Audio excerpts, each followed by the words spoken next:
Okay, so this is part one of the makeup assignment for the thin layer chromatography lab. I'm going to bring you through the concepts that were supposed to be developed as you went through the practice experiment. And part two is going to be a PowerPoint presentation that Mrs. Friedman has put together, and that will also be up on Blackboard for you. So thin layer chromatography, like all chromatographic techniques, is a way to separate compounds in a mixture. Thin layer chromatography does this by separating compounds in order of their polarities.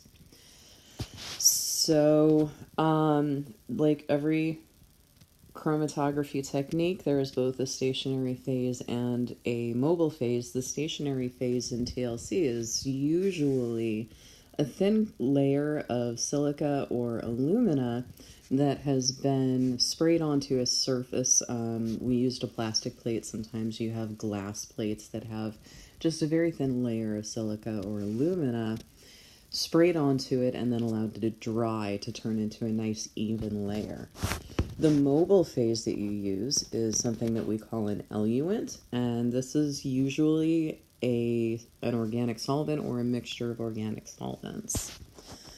So for TLC, just for an example for you, let's pretend that we have a mixture of two different components that we spotted onto the bottom of the plate. And so one of the components here is the purple circle. The other component of the mixture is yellow. After you run the plate, what you are hoping to see is that those compounds in the end show up in two different spots on the plate. And you guys did see this with the marker dyes. You ended up with a separation of the different dyes that make up the Sharpie that you were using. So if we take kind of a microscopic view of what's going on with the compounds when you spot them onto the bottom of that plate, pretend that big S with the circle is one of the silica gel particles that's sitting on the plate right where you put that spot. And you have your two different mixture components going onto the silica, and they actually get stuck to the silica gel particle through intermolecular forces. And so these don't absorb into the silica. Instead, they adsorb onto the surface of it. They are just stuck onto the outside of the silica gel. Again, due to their intermolecular forces, they're forming interactions with that silica gel particle. In order to get those compounds to free themselves from the silica so they can actually travel up the plate, what we have to do is break those interactions between the silica and the compounds. And so your eluent comes along and starts flowing up the plate, and eventually you get enough of it flowing up and interacting with your compounds that some of those intermolecular forces end up being broken between the silica and your compound, and you form new ones between the compound and the eluent, your solvent. And so this continues, but it happens to only one of the compounds, hopefully. And so here I'm showing the purple ones are the ones that free themselves from the silica, and at that point they just kind of move up the plate along with your eluent. The compound that has the weakest interactions, the weaker intermolecular forces with the silica, is going to be the one that comes off first.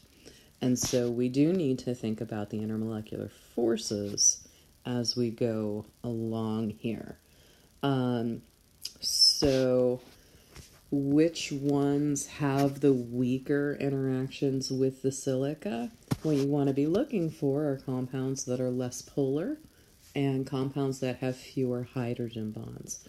Those are going to be the ones that don't adhere as strongly to the silica or the alumina, because silica and alumina are both very, very, very polar compounds, and they have a lot of opportunity for hydrogen bonding. So for my example, I am going to look at benzoic acid and benzaldehyde. if you look at the difference between these two compounds, it's really just that benzoic acid has that hydroxyl group on the end of it. But having that oxygen attached to a hydrogen means that benzoic acid has the capability of forming hydrogen bonds. Benzaldehyde cannot form hydrogen bonds. Remember, it does have the hydrogen, but that hydrogen has to be attached to a nitrogen, oxygen, or fluorine. That hydrogen in benzaldehyde is attached to a carbon, so that is not capable of forming hydrogen bonds. So I would expect that benzoic acid would adhere much more strongly to the silica than the benzaldehyde. And so when we run a TLC plate of these two compounds, what we would expect to see is two different spots. And the question is, which spot is which? So the one that travels the farthest would be the one that doesn't adhere to the silica as strongly, which means that's the one that doesn't have the strong intermolecular forces, which means that one is the benzaldehyde. And the benzoic acid is the one that comes off second, and so it doesn't travel as high up the plate. So that is how you determine which spot is which, just by looking at the compounds that you are trying to separate and looking at the polarity differences in the hydrogen bonding potential.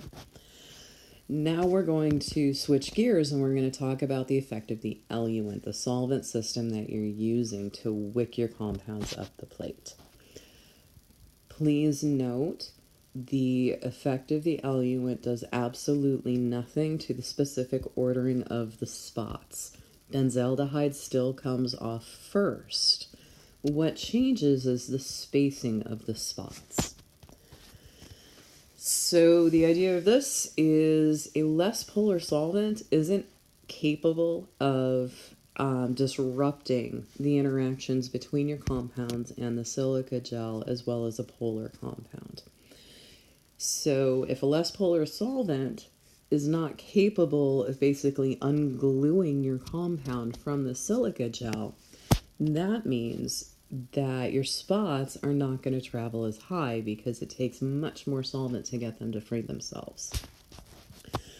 On the opposite side, a more polar solvent is going to allow the spots to travel farther up because the higher the polarity of your eluent, the more easy it is for that eluent to disrupt the interactions between your compounds and the silica gel. So just to show you this graphically, let's pretend that you start by spotting a TLC plate with two different compounds, and you go with a much too non-polar eluent mixture. This is not going to be able to disrupt your compounds off of the silica gel. And so if we go way to the extreme, basically what's going to happen is your compounds are going to stay stuck to the silica gel the entire time, which means they're going to end up not moving at all. On the opposite end, let's say you go with a solvent system that is much too polar. That is going to, again, on the far extreme end, completely disrupt the silica gel compound interactions for both of the compounds as soon as the eluent touches your compounds.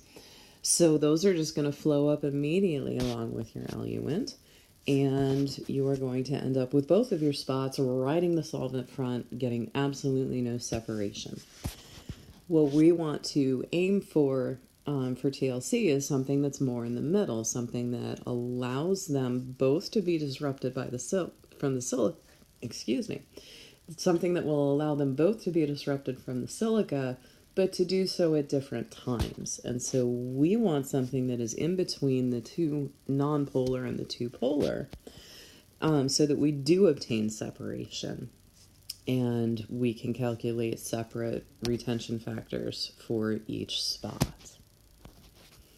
So just to summarize this concept, the order of elution of your compounds is solely determined by the compound's intermolecular forces. And remember, The kind of adage is less polar compounds win. Those are the ones that travel fastest.